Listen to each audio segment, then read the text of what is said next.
தடுப்பூசி ஏன் போடணும்? அதுலேயே அதுக்கான ஒரு பிரச்சனை வராமல் தடுக்கிறதுக்காக போடுறது ஊசி தான் தடுப்பு ஊசின்றது. முன்ன சொன்ன மாதிரி தான், தடுப்பூசி போடாமல் விட்டுட்டா நம்மளுக்கு அந்த தடுப்பூசி போடுறதுன்றது ஒரு குழந்தையோட உரிமை. ஸோ 18ஆம் நூற்றாண்டில் பார்த்தீங்கன்னா அந்த ஸ்மால் பாக்ஸ்னு ஒரு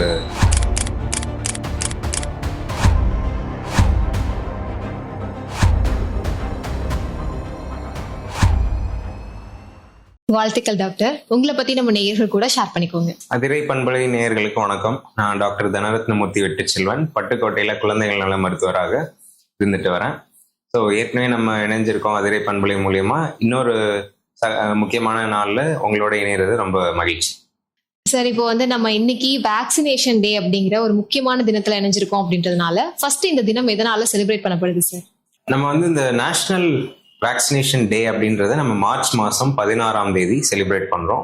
இது கவர்மெண்ட் ஆஃப் இந்தியா எதுக்காக செலிப்ரேட் பண்ணுதுன்னு பார்த்தீங்கன்னா, இந்த ஃப்ரண்ட்லைன் ஒர்க்கர்ஸ்ன்னு சொல்கிற டாக்டர்ஸ், நர்சஸ், அந்த மாதிரி மக்களிடம் இந்த வேக்சினேஷனை கொண்டு சேர்க்குறவங்களுக்கு பாராட்டுறதுக்கான ஒரு சந்தர்ப்பமாக இந்த நாளை நம்ம செலிப்ரேட் பண்ணுறோம். ஸோ அந்த வேக்சினேஷன் மூலயமா பல பல கோடி உயிர்களை நம்ம இது வரையும் காப்பாற்றிருக்கோம். அதை நம்ம செலிப்ரேட் பண்ணுறதுக்காக இதை நம்ம அனுசரிக்கிறோம். சார், இப்போ நம்ம வேக்சினேஷன் அப்படிங்கிறது ஒரு குறிப்பிட்ட காலகட்டத்துக்கு அப்புறமா தான் உருவானுச்சு அப்படின்னு சொல்றாங்க இல்லையா? ஃபர்ஸ்ட் எதனால, எப்படி இது கண்டுபிடிக்கப்பட்டுச்சு சார்? அது ஒரு சுவாரஸ்யமான கதை ஒன்று இருக்கு. ஸோ 18ஆம் நூற்றாண்டில் பார்த்தீங்கன்னா அந்த ஸ்மால் பாக்ஸ்னு ஒரு பயங்கர கொடிய நோய் ஒன்று இருந்தது. அது பார்த்தீங்கன்னா பல லட்சக்கணக்கான மக்களை கொண்டு தீர்த்தது.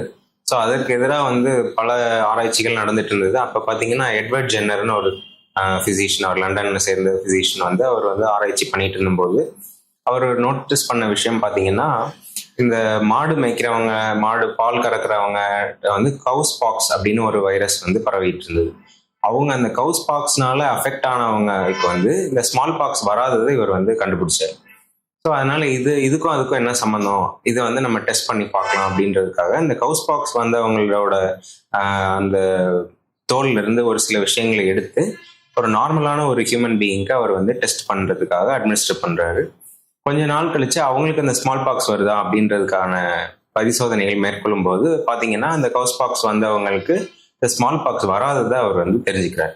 ஸோ அதன் மூலியமா உலகத்திலேயே முதல் வேக்சின் அப்படின்றத அவர் தான் கண்டுபிடிச்சாரு. நம்ம எடுத்துக்கிறோம் ஸ்மால் பாக்ஸுக்கு எதிரான வேக்சின். கவுஸ் பாக்ஸ்ல இருந்து ஸ்மால் பாக்ஸுக்கு எதிரான வேக்சினை எட்வர்ட் ஜென்னர்ன்றவர் 18ஆம் நூற்றாண்டு, அதாவது 1796 கண்டுபிடிச்சிருக்காரு. அதுதான் முதல்ல உலகத்துல கண்டுபிடிச்ச வேக்சின். சரி, இப்போ வேக்சினேஷன் அப்படின்னு எடுத்துக்கிறப்போ சின்ன குழந்தைங்கள்ல இருந்து பெரியவங்க வரையும் எல்லாருக்குமே பொதுவா நிறைய தடுப்பூசிகள் இப்போ வந்துருச்சு. இப்போ தடுப்பூசி அப்படிங்கிறது நம்ம போடுறது ஏன் அவசியம்னு சொல்லுவீங்க? முக்கியமான கேள்வி இது மக்களுக்கு ரொம்ப அவசியமான கேள்வி. தடுப்பூசி ஏன் போடணும்? அதுலேயே அதுக்கான இருக்கு. தடுப்பு ஊசி. ஸோ பிரச்சனை வராம தடுக்கிறதுக்காக போடுறது ஊசி தான் தடுப்பு ஊசின்றது. ஸோ நிறைய டிசீசஸ் இருக்கு உலகத்துல. அதுல முக்கியமா ரொம்ப கொடிய நோய்களுக்கு எதிரான ஊசிகள் தான் இந்த தடுப்பூசிகள்லாம் நம்ம போடுறோம்.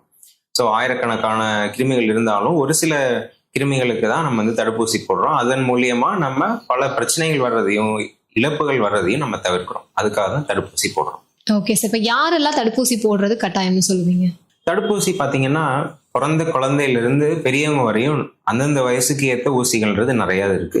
பட் முக்கியமான ஊசிகள் பார்த்தீங்கன்னா 5 வயசுக்கு கீழே உள்ள குழந்தைங்களுக்கு தான் இருக்கு. பிறந்ததுல இருந்து 5 வயசுக்கு கீழே உள்ள குழந்தைங்களுக்கு தான் நிறைய ஊசிகள் இருக்கு.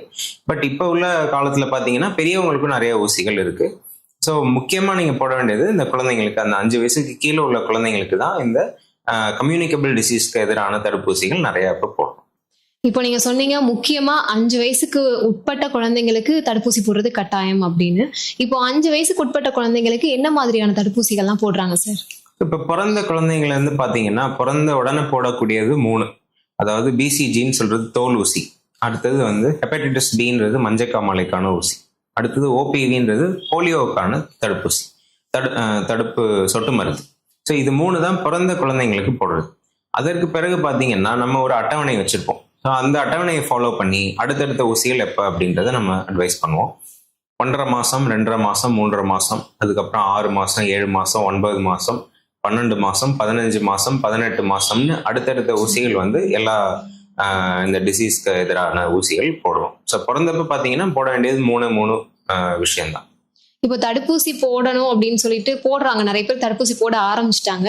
இருந்தாலுமே தடுப்பூசி போட்டதுக்கு அப்புறம் எனக்கு ஃபீவர் வந்துருது, தலைவலி வந்துருது, உடம்புலாம் வலிக்குது, இந்த மாதிரியான ஒரு சில சைடு எஃபெக்ட் எல்லாம் தெரியுது இல்லையா? இதுக்கான காரணம் என்ன சார்?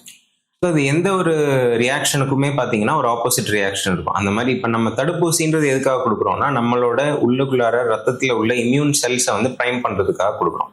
அது வந்து உள்ளுக்குள்ளார போய் வேலை செய்யும் போது அது ஒரு எதிர்வினை ஆற்றுது. அந்த எதிர்வினைன்றது ஜுரமாக இருக்கலாம், இல்லை வீக்கமாக இருக்கலாம், வலியாக தெரியலாம், சில சமயம் தலைவலி ஏற்படுத்தலாம். இதெல்லாம் ஒரு மைனர் சைடு எஃபெக்ட்ஸ்ன்னு சொல்றதுக்கு ஒரு பெரிய ப்ராப்ளம் கிடையாது. பட் சில சமயங்களில் இந்த மாதிரி தொந்தரவுகள் வரதுக்கான வாய்ப்புகள் இருக்கு. அது வந்து பிரச்சனைன்னு நம்ம எடுத்துக்க முடியாது. இது வந்து இதோட ஒரு ரியாக்ஷன் அப்படின்னு நம்ம எடுத்துக்கலாம். தடுப்பூசி போடுறதுனால வர ஒரு ரியாக்ஷன் தான்.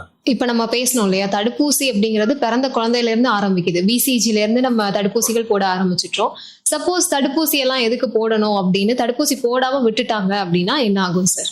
இப்ப முன்ன சொன்ன மாதிரிதான், தடுப்பூசி போடாம விட்டுட்டா நம்மளுக்கு அந்த டிசீஸ் வரதுக்கான வாய்ப்புகள் வந்து அதிகரிக்கும்.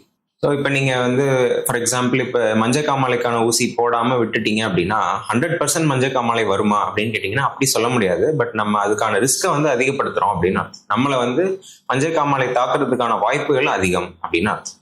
ஸோ அதனால தடுப்பூசி போடுறது நம்மளோட நலன் மட்டும் இல்லாமல் நம்மளை சுற்றி இருக்கவங்களோட நலனும் அதில் உட்படுது. ஸோ இப்போ polio for example polio drops போடுறீங்க இல்லையா, அது போடுறது பார்த்தீங்கன்னா உங்களுக்கு மட்டும் அது ப்ரொடெக்ஷனை கொடுக்காம ஹெர்ட் இம்யூனிட்டின்னு சொல்லுவோம். அதாவது உங்களோட சமுதாயத்துக்குமே வந்து அது வந்து ஒரு பாதுகாப்பு வேலியாக அமையுது. ஸோ அதனால உங்களை மட்டும் பாதுகாக்காது, உங்களை சுற்றி இருக்கவங்களையும் இந்த தடுப்பூசி போடுறது பாதுகாக்கும். இப்போ தடுப்பூசின்னு சொல்லிட்டாலே நிறைய பேருக்கு பயம். ஊசி அப்படிங்கிற பயத்தை தாண்டி தடுப்பூசி போடணுமா, அதனால வேற ஏதாவது பிரச்சனை வந்துருமோ அப்படிங்கிற பயம் நிறைய பேருக்கு இருக்கு. ஸோ இதை பத்தி நீங்க என்ன சொல்ல விரும்புறீங்க? இது எல்லாமே முழுக்க பார்த்தீங்கன்னா இந்த சோஷியல் மீடியா வந்ததுக்கு அப்புறம் தான் இதோட பயம்ன்றது அதிகரிச்சிருக்குன்னு எனக்கு தோணுது. அதே மாதிரி மக்களிடம் அவேர்னஸும் அதிகமாயிருக்கு. ஸோ இந்த பிரச்சனைகளுக்கான தடுப்பூசி உலகத்துல இருக்கு அப்படின்றது மக்களுக்கு தெரியுது. அதே சமயத்துல அதுக்கான பயமும் அதிகமாயிருக்கு. ஏன் அப்படின்னு பாத்தீங்கன்னா, இப்ப ஏதோ ஒரு நாட்டுல ஏதோ ஒரு மூலையில ஏதோ ஒரு குழந்தைக்கு தடுப்பூசி போட்டு ஏதோ ஒரு சின்ன தொந்தரவோ இல்லை சில சமயம் பெரிய இழப்பு மாதிரி நேரிடும் போது அவங்க அதை பார்த்து வந்து ரொம்ப பயப்படுறாங்க. ஆனா எத்தனையோ கோடிக்கணக்கான மக்கள்கள் அந்த தடுப்பூசி போட்டதுனால பயனடைஞ்சதை பத்தி அவங்க யோசிக்க மாட்டேன்றாங்க. ஸோ அதனால நான் என்ன சொல்லுவேன் அப்படின்னா, இந்த வேக்சின் ஹெசிடென்சி அப்படின்றது மக்களிடம் இருக்கக்கூடாது. அவங்களுக்கு எந்த தயக்கம் இருந்தாலும் அதை டாக்டரிடம் முறையா கேட்டு அதனால வர்ற ப்ரோஸ் அண்ட் கான்ஸ், நன்மை தீமைகளை கேட்டறிஞ்சு அதனால என்ன நன்மைகள் இருக்குன்றத வந்து ஆராய்ச்சி பண்ணி அதுக்கான தடுப்பூசிகளை நம்ம எடுத்துக்கிட்டோம் அப்படின்னா நம்மளோட நலம் மட்டும் இல்லாம நம்மளோட சமுதாயத்தோட நலமும் மேம்படும். நிச்சயமா சார். இப்ப பாத்தீங்கன்னா தடுப்பூசிக்காக சொல்லி நம்ம கவர்மெண்ட்ல திட்டங்கள்லாம் செயல்பாட்டுல இருக்கு இல்லையா? இப்போ நேஷனல் வேக்சினேஷன் அப்படின்னு சொல்லிட்டு அதுக்குன்னு ஒரு ஸ்கீம் வச்சு பார்த்துட்டு இருக்காங்க. ஸோ அதை பத்தி கொஞ்சம் ஷேர் பண்ணிக்கோங்க. இப்போ ஆல்மோஸ்ட் பார்த்தீங்கன்னா பல ஆண்டுகளாக வந்து இந்த நேஷனல் இம்யூனைசேஷன் ப்ரோக்ராம் அப்படின்ட்டு இருக்கு. அது வந்து என்ன பண்ணீங்கன்னா ஒரு 5 வகையான டிசீஸ்க்கு எதிராக ஃபர்ஸ்ட் ஆரம்பிச்சாங்க. அதுக்கப்புறம் இப்போ 6, 7, 8ன்னு இப்போ ஆல்மோஸ்ட் இப்போ செர்வைக்கல் கேன்சர் வேக்சின் வரையும் அதில் இன்க்ளூட் பண்ணுறதுக்கான சாத்தியக்கூறுகள் வரையும் வந்துருச்சு. ஸோ இது வந்து என்ன பண்ணுது அப்படின்னா, பிறந்த நாள்ல இருந்து 15 வயசு வரையும் உள்ள குழந்தைங்களுக்கு வந்து இந்த தடுப்பூசிகள்ன்றது அந்த இம்யூனைசேஷன் ப்ரோக்ராம் மூலியமா செலுத்தப்படுது.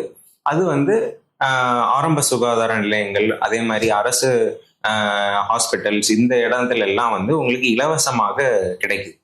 இது வந்து மக்கள் எல்லாரும் இதை எடுத்துக்கிட்டு பயன்பெறலாம். அது வந்து ரொம்ப அவசியமா.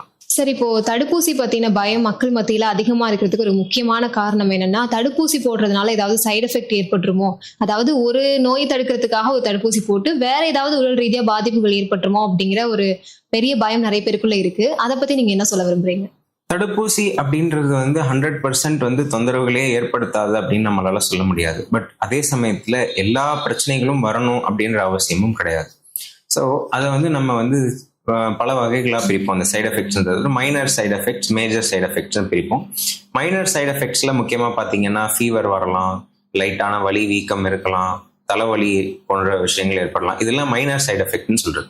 மேஜர் சைடு எஃபெக்ட்ஸ் அப்படின்றது பார்த்தீங்கன்னா அனஃபைலாக்சிஸ்ன்னு சொல்லுவோம். அதாவது வந்து அது மூச்சு திணறல், மூச்சு குழாய் சுருக்கம் இதெல்லாம் ஏற்படுத்தி இறப்பு வரையும் நேரிடும் சைடு எஃபெக்ட்ஸ் வந்து ரொம்ப மைனர் சைடு எஃபெக்ட்னு சொல்லுவோம். அதே மாதிரி இந்த மைனர் சைடு எஃபெக்ட்ஸ் வரதுக்கான வாய்ப்புகள் வந்து ரொம்ப குறைவு. ஏன்னா பல கட்ட ஆராய்ச்சிகளை தாண்டி தான் இந்த தடுப்பூசிகள் வந்து மார்க்கெட்டுக்கு வெளியில வருது. ஸோ அத்தனை லெவல்ஸ் ஆஃப் ரிசர்ச் தாண்டி வரும்போது இந்த சைடு எஃபெக்ட்ஸ், பயங்கர சைடு எஃபெக்ட்ஸ் வர்றதுக்கான வாய்ப்புகள் வந்து ரொம்பவே கம்மி தான். அது ஏதோ ஒரு கோடியில ஒருத்தருக்கோ இல்ல பல கோடியில ஒருத்தருக்கோ நேரிடுறதுக்கான வாய்ப்புகள் இருக்கே ஒழிய, பட் சாதாரணமா நம்ம போடுற தடுப்பூசிகள்ல இந்த மைனர் சைடு எஃபெக்ட்ஸ் வர்றதுக்கான வாய்ப்புகள் மட்டுமே உள்ளது. இப்போ வேக்சின் வந்து கவர்மெண்ட் ஹாஸ்பிட்டல்லையும் போடுறாங்க, பிரைவேட் ஹாஸ்பிட்டல்ஸ்லயுமே போட ஆரம்பிச்சிட்டாங்க. இப்போ நான் கவர்மெண்ட்ல போடுறதுதான் பெட்டரா இல்ல பிரைவேட்ல போடலாமா, ரெண்டுக்கும் ஏதாவது வித்தியாசம் இருக்குமா அப்படின்னு கேட்கறவங்களுக்கு என்ன சொல்லுங்க? கண்டிப்பா முக்கியமான டிஃபரன்ஸ் பாத்தீங்கன்னா ஆப்ஷனல் வேக்சின்ஸ் சில கேட்டகரி ஆஃப் வேக்சின்ஸ் இருக்கு. அதாவது கட்டாயம் போட வேண்டிய வேக்சின்ஸ் தவிர்த்து நம்மளுக்கு விருப்பம் இருந்தா போட்டுக்கக்கூடிய வேக்சின்ஸ், அது வந்து நீங்க பிரைவேட்ல வந்து போட்டுக்கிறதுக்கு வந்து வாய்ப்புகள் உண்டு. கவர்மெண்ட்ல போடுறது கட்டாயம் போட வேண்டிய வேக்சின்ஸ் தான் கவர்மெண்ட்ல போடுறாங்க. அந்த ஆப்ஷனல் வேக்சின்ஸ் என்னென்னலாம் இருக்குன்னு பாத்தீங்கன்னா, இன்ஃபுளுன்சா காய்ச்சலுக்கான வேக்சின் இருக்கு, டைஃபாய்டு காய்ச்சலுக்கான வேக்சின் இருக்கு, ஹெப்படைட்டிஸ் ஏக்கான வேக்சின் இருக்கு, சிக்கன் பாக்ஸ்க்கான வேக்சின் இருக்கு. அதே மாதிரி வெளிநாடு செல்றவங்களுக்கு இந்த மெனிஞ்சோகாக்கல் வேக்சின், எல்லோ ஃபீவர் வேக்சின், இந்த மாதிரி நிறைய வேக்சின்ஸ் இருக்கு. இதெல்லாம் வந்து நீங்க பிரைவேட் இன்ஸ்டிடியூட்ஸ்ல நீங்க எடுத்துக்கலாம்.